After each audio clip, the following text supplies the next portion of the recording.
j'aimerais quand même que tu fasses un point rapide sur les erreurs à éviter et puis les inconvénients, s'il y en a, j'insiste, sur l'immeuble de rapport. Pour moi, déjà, l'immeuble de rapport, c'est un produit d'investissement où tu peux pas être novice et faire des bêtises. Parce que si tu te trompes dans ton estimation de chantier alors qu'il y a 4 appartes, imagine tu t'es trompé de 20% sur ton estimation, ça commence à faire une grosse différence de prix au niveau des travaux et ça peut être très embêtant. Donc moi, déjà, les grosses erreurs, c'est de pas bien maîtriser son enveloppe travaux. Il faut toujours être hyper prudent.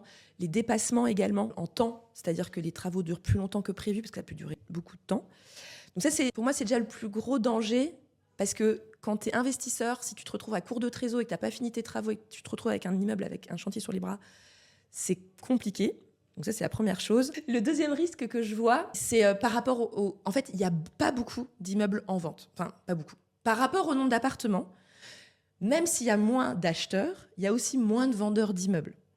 Donc, tu as moins de choix et tu peux avoir tendance à te précipiter parce que tu as l'impression qu'il y en a moins qui sortent sur le marché. Et ça, je trouve que c'est un peu dangereux parce que parfois, il y a des gens qui vont être tentés par acheter des biens déjà loués ou des biens avec des gros défauts, des défauts de structure. Il y a des biens qui sont un peu vieillissants. Et alors, les biens déjà loués, je trouve que c'est quelque chose d'assez touchy, qui n'est pas facile pour un investisseur débutant.